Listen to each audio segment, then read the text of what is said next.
the fans are still saying, oh, he's such a good boy. He's such a nice guy. He's such a brilliant young chap. Saka has just finished take fans so much. And people just buy the public persona of this player. Easily swallowed it. Easy pork chops. I didn't buy it. I have nothing against Saka. He negotiated a contract selfishly that benefits him. Fair. But don't tell me you're humble and you love the club. If you want to be a mercenary, do it and hold it up to your chest. Don't play both sides. Don't burn the candle on both ends. Outside telling us how you love the club, how you want to be the club for a long time.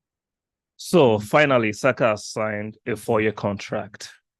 When I saw it was a flat 4-year contract, I wasn't surprised because most fans can't see beyond their nose.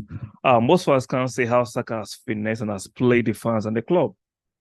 He knows that the club are under pressure to sign him to a brand new contract. He knows. He didn't sign a 5 years. He didn't sign a 6 years for that kind of salary, 300K per week. He signed a 4-year contract, meaning in the next 2 years, we'll be back to negotiate this. He didn't even give us a 4+1 where the club can have a bit of leverage with the option to extend. No, a flat 4-year contract. Now see the fans rejoicing. This is ridiculous. It is how senseless most of the fans are. You guys are falling for the PR spin. He's such a young, humble boy. He has a nice GCA score. He's just a humble boy. The fans love him. The players love him. In English camp, he's so humble. Those are crap. Nobody cares. We know Saka for his artistry on the football pitch. And we're going to be fair. In the last 2 seasons, last season, he fell off at the business end of the season. This season, he has repeated the same thing. He is not a world-class player yet. Even a top class is still debatable. And there is no guarantee this guy will be a world-class player. And he's demanding and has signed a world-class salary. And you guys are celebrating. Like, I don't have any opposition to players getting what they negotiate. But I can understand why Edu and Richard Garlic were put under pressure to sign this deal, because if they decided to call bluff on Saka, the fans will turn on them. And let me remind you guys, see, start counting down. Saka could leave in the next 2 or 3 years. Because he actually loves the club, he's so humble, is this a Haaland product that appreciates the club, he will sign at least a 5-year contract with that kind of salary. Some of you argue, oh, but those are the price, those are the kind of wages you have to sign. Yes, to a world-class player. Saka is not a world-class player. What do you expect Saliba to demand? Odegaard. What do you expect to demand? Arsenal is not Man City. Even Man City are not willing to give everybody ridiculous wages. This guy has just played on the emotionality of the fans and the fact that the club are in a difficult situation.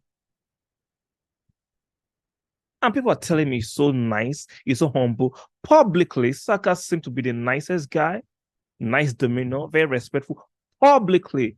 But if you look at the contract you just signed at 21, does that tell you that that's the action of a nice and a gentle boy behind closed doors? That seems like the action of a beast. A very, very shrewd negotiator behind closed doors. So don't tell me he's humble. I'm not buying that. Publicly, it looks like that way. Privately, it looks something different. Saka just finessed the fans and the club.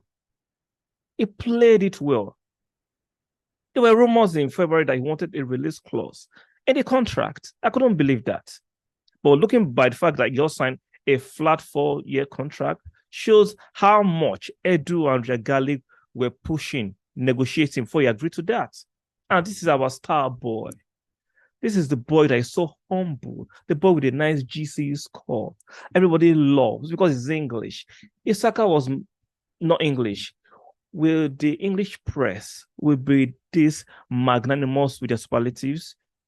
to him? Would they? If Saka was English, with this gesture, with the press, be this generous towards him? Martinelli didn't stress us for a new contract. Negotiations was very quick and he signed. Gabriel Magalhaes didn't do that. Ramsdale, they didn't stress us during contract, but Saka, the star boy, can put us through a run around, and the fans are still saying, "Oh, he's such a good boy. He's such a nice guy. He's such a brilliant young chap." Saka has just finished take fans so much, and people just buy the public persona of this player easily, swallowed it, easy pork chops. I didn't buy it. I have nothing against Saka. He negotiated a contract selfishly that benefits him. Fair. But don't tell me you're humble and you love the club. If you want to be a mercenary, do it and hold it up to your chest. Don't play both sides. Don't burn the candle on both ends. Outside telling us how you love the club, how you want to be the club for a long time, and you signed that contract 4 years flat. I'm not buying that. I got a brain. I can think. Martinelli didn't sign a 4-year flat. There was an option to extend. Even Saliba, who is yet to renew his contract, we are enjoying the fact that the club had an option to extend that contract. But look at what Saka has done. He wants to have the full power in the next 2 years or next 3. He wants to have that power. He doesn't give club leverage over him, but he loves the club. I'm not saying players don't protect themselves. They should, because if you don't play well, the club can be ruthless too. But I think there should be a fair balance. And Saka is not showing any fairness in this balance. So I'm not buying it. Congratulations for signing a new contract. I'm happy he's staying. But the terms doesn't look great on paper. And you have a brain to think. You can tell that it doesn't look great. In the next 2 years, we'll be back to will Saka stay or will Saka go? Let me know your thoughts or your opinion respectfully in the comment section. Like, share, subscribe. I'll see you guys on the next one.